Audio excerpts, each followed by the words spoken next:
आंध्र प्रदेश के उप मुख्यमंत्री और जेएसपी के प्रमुख पवन कल्याण ने सनातन धर्म की रक्षा के लिए एक विशेष बल नरसिंह बराही गणम का गठन किया है। उनके इस कदम पर सियासत हो रही है। बीजेपी कह रही है कि ठीक कदम है, लेकिन एसपी ने इस पर सवाल उठाए। बिहार में तो ये बहस छिड़ गई कि क्या बिहार में भी ऐसी ही सनातन विंग की जरूरत है या नहीं। पवन कल्याण जी ने इन हमलों का जवाब देने के लिए, रोकने के लिए एक सोशल मीडिया विंग बनाने की बात की है। एक सराहनीय पहल है, एक सराहनीय कदम है। उत्तर प्रदेश में पहले से ही भारतीय जनता पार्टी की सरकार बनने के बाद साइबर सेल एक्टिव है। तमाम उन शिकायतों को तुरंत संज्ञान में लिया जाता है जिसमें देवी देवताओं पर या सनातन धर्म के रीति रिवाजों पर जो लोग हमले करते हैं उनको ढूंढकर उन पर कठोर कानूनी कार्रवाई सुनिश्चित की जाती है। एक लंबे समय तक भारत में इस तरह का कुत्सित प्रयास चल रहा है। तो पवन कल्याण जी ने जो पहल शुरू की है, हमको लगता है सबको उसमें सहभागी होना चाहिए।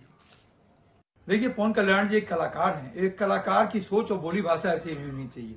आज जो लोग सनातन की बात कर रहे हैं, सही मायने में सनातनी नहीं, ये लोग तनातनी है। जिस मुख्यमंत्री की भाषा ऐसी हो, काट दो, बांट दो और काटने और बांटने की बात करते हो, वो सनातन की क्या बात करेंगे।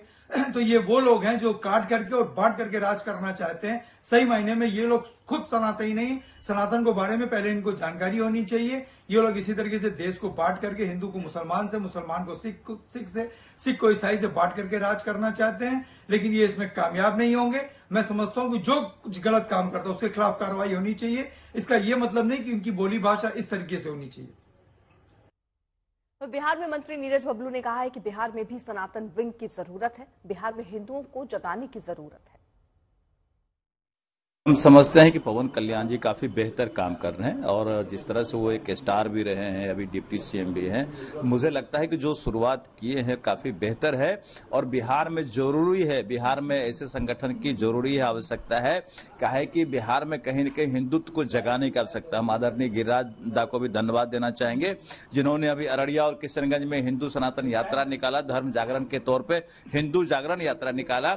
हम ये मानते हैं कि हिंदुओं को जगाने की आवश्यकता है। क्या है कि हिंदू समाज जो हमारे हैं वो काम तो करते हैं, अपने अपने काम में मस्त रहते हैं। बाकी लोग समाज को तोड़ने में लगे हुए हैं, कहीं न कहीं अपना प्रभाव बढ़ाने में लगे हुए हैं। लेकिन हमारे समाज, हिंदू समाज के लोग कहते हैं अच्छा सब ठीक है, चलेगा, अच्छा है।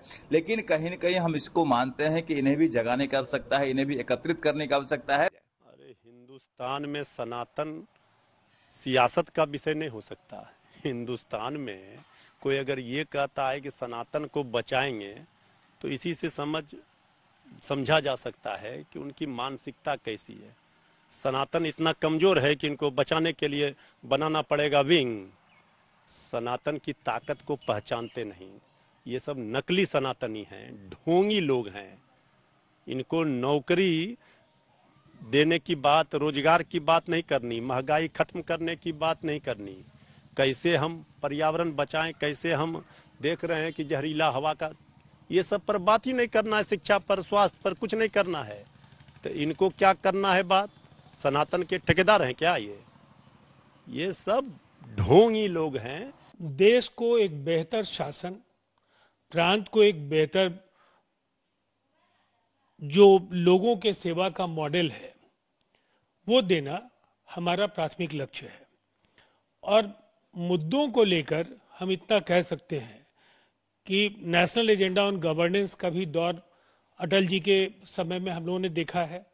कई गंभीर असहमतियां उस दौर में भी थी, लेकिन काफी अच्छे तरीके से हम लोगों ने सरकार चलाई। आज भी हम चला रहे हैं। हमारा मानना है कि सनातन धर्म भी उतना ही महत्वपूर्ण है जितना अन्य धर्मों को मानने वाले धर्मावलंबी, और हमारा राजधर्म जनता की सेवा है। तो पवन कल्याण जी के विचार अपनी जगह हो सकते हैं, वहां नायडू साहब के अपने विचार होंगे।